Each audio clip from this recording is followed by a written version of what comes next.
Senior IAS అధికారిని స్మితా సబర్వాల్ కు జయశంకర్ వ్యవసాయ వర్సిటీ నోటీసు జారీకి రంగం సిద్ధం చేసింది. వర్సిటీ నుంచి వాహన అద్దెకు నిధులు తీసుకోవడంపై ఆడిట్ శాఖ అభ్యంతరం వ్యక్తం చేసింది. దీనికి సంబంధించి మరింత సమాచారం మా ప్రతినిధి మల్లిక్ అడిగి తెలుసుకుందాం. మల్లిక్, స్మితా సబర్వాల్ కు నోటీసులకు సంబంధించి మీ వద్ద ఉన్న సమాచారం ఏంటి?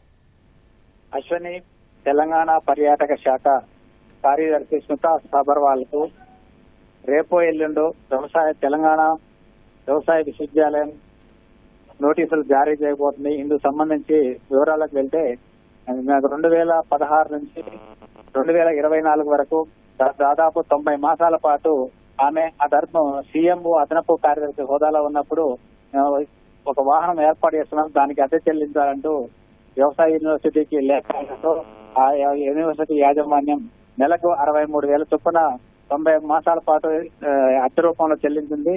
అయితే ఇటీవల కాలంలో కేంద్ర ఆడిట్ విభాగం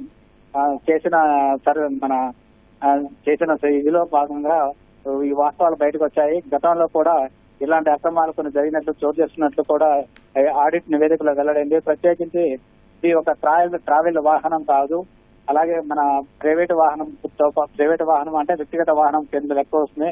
అంటే నెలకు 63,000 చొప్పున దాదాపు 61 లక్షల రూపాయలు ఆమె తీసుకున్నట్లు విచారణ తేలింది. ఈ విషయంపై మన ప్రొఫెసర్ జయశంకర్ వ్యవసాయ విశ్వవిద్యాలయం ఉపకులపతి ప్రొఫెసర్ ఆల్దేస్ జానయ్య గారిని వివరణ కోరగా ఈ విషయం వాస్తవమే, ఈ విషయంపై ఆడిట్ నివేదిక తేల్చింది. ఈ విషయాన్ని పాలక వర్గంలో కూడా చర్చించాం. ఈ విషయంపై సబర్వాల్ కు నోటీసులు జారీ చేయడానికి రంగం సిద్ధం చేస్తున్నాం. రేపో ఎల్లుండో ఈ విషయం నోటీసు జారీ చేస్తామని చెప్తున్నాడు. అలాగే ప్రభుత్వానికి ఈ అంశంపై ప్రభుత్వానికి సమగ్రమైన నివేదిక సమర్పించడంతో పాటు ప్రభుత్వ పెద్దలు అలాగే న్యాయ నిపుణులతో సంప్రదించి తగిన విధంగా చర్యలు తీసుకుంటామని చెప్తున్నారు.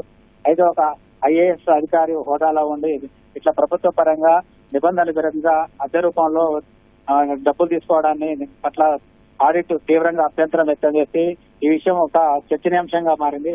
అయితే కొన్ని విషయాలు కూడా ఈ ఆడిట్ నివేదికలో వెల్లడైనట్టు తెలుస్తుంది.